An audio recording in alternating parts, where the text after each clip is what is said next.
ক'ব খুজিছোঁ যে আমাৰ বিজেপিৰ নেতা সুধাংশু ত্ৰিবেদীয়ে ধুবুৰীক লৈ যিটো কুৰুচি সম্পন্ন কথা কৈছে, এই কথাটোত মই এইকাৰণে ৰিয়েক্ট কৰিবলৈ খোজা নাই যে তেওঁ যে নিজকে বিভিন্ন ক্ষেত্ৰত ইণ্টেলেকচুৱেল দেখুৱায়, কিন্তু তেওঁ যে অৰ্ধজ্ঞানী, তেওঁ যে নলেজ যে সীমিত, তেওঁ যে আধা জানা কথা জানে, সেই কথাটো তেওঁৰ কথাৰ পৰাই ওলাই গৈছে।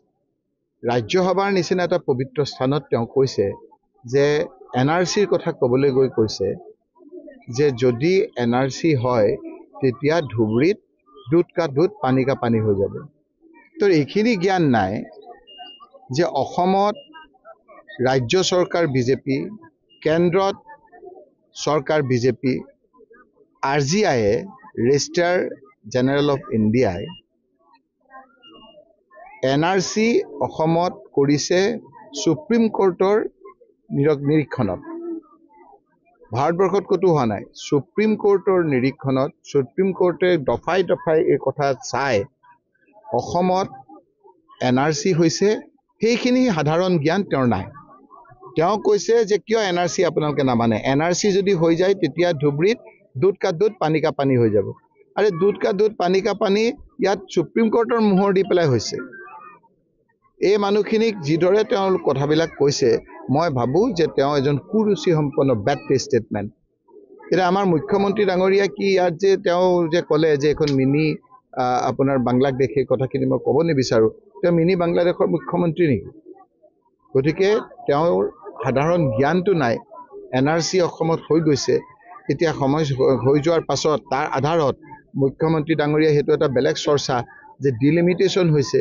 ডিলিমিটেশ্যনৰ ক্ষেত্ৰত কেনেদৰে আপোনাৰ মুখ্যমন্ত্ৰী ডাঙৰীয়াৰ হস্তক্ষেপত ইলেকশ্যন কমিশ্যন অফ ইণ্ডিয়াই কৰিছে সেই সকলোৱে জানে, আৰু তেওঁৰ সাধাৰণ জ্ঞান নাই। ৰাজ্যসভাত এটা কথা ক'বলৈ হ'লে মিনিমাম নলেজখিনি লৈ যাব লাগে।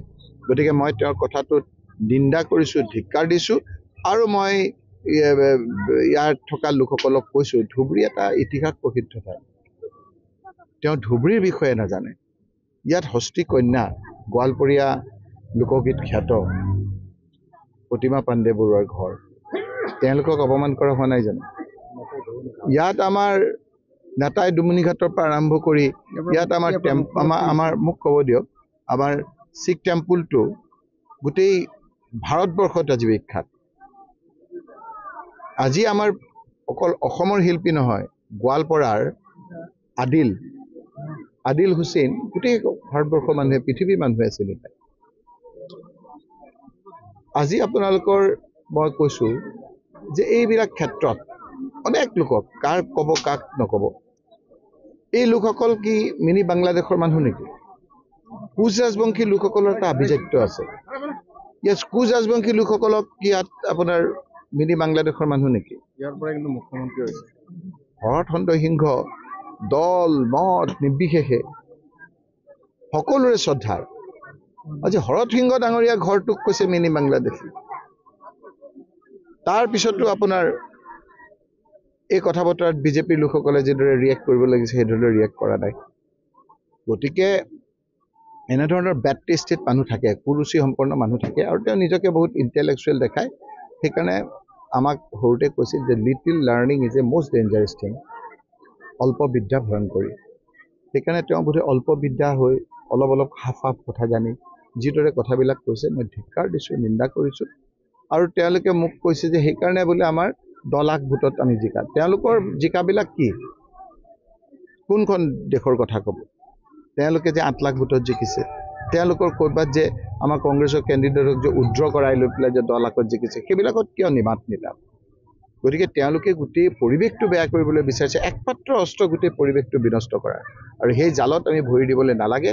আমাৰ ইয়াত আভিজাত্য আছে। কোন সুধাংশু ত্ৰিবেদীয়ে কি কথা ক'লে, মোৰ ধুবুৰী মানুহে এই কথাবিলাক কাণসাৰ দিব নালাগে। আমি এইবিলাক আছোঁ, আমি যুঁজিম। মই এই ক্ষেত্ৰত আপোনালোকে দেখিছে যে সাহসেৰে আমি যুঁজি যাম। ধুবুৰী আমাৰ আভিজাত্য ঠাই, ধুবুৰীত আমাৰ ইতিহাস প্ৰসিদ্ধ ঠাই। ইয়াত আমাৰ যেনেকৈ পঞ্চপীৰৰ আমাৰ দৰগাহ আছে, ঠিক একেদৰে ইয়াত মহামায়া মন্দিৰ আছে। মহামায়া মন্দিৰ আজি খ্যাত। মহামায়া মন্দিৰৰ বিষয়ে বহুতে নাজানে। ইয়াত মহামায়া মন্দিৰো আমাৰ বহুতে জানিব লাগে। গতিকে এই কোচ ৰাজবংশী লোকসকলৰ ইয়াত এটা আভিজাত্য আছে। লোকসকলৰ আজি হৰধিঙ ডাঙৰীয়াক আজি অবৰ্তমানত তেখেতক আজি উপলুঙা কৰা হৈছে। গতিকে মই হস্তি কন্যা প্ৰতিমা পাণ্ডে বৰুৱাৰ গোৱালপৰীয়া লোকগীত আজি গোটেই অসমত আজি খ্যাত। গতিকে মই তাতেই লোকসভাতে প্ৰশ্ন কৰিছোঁ, তাৰ উত্তৰো আপোনাৰ লিখিতভাৱে আহিছে যে প্ৰতিমা পাণ্ডে বৰুৱাৰ এই ক্ষেত্ৰবিলাকত আপোনালোকে তেওঁৰ গানত অলপ স্বীকৃতি দিব নেকি আমাৰ ৰাষ্ট্ৰীয়ভাৱে। গতিকে এই সময়খিনি তেওঁলোকৰ কথা বতৰাবিলাকে আমাক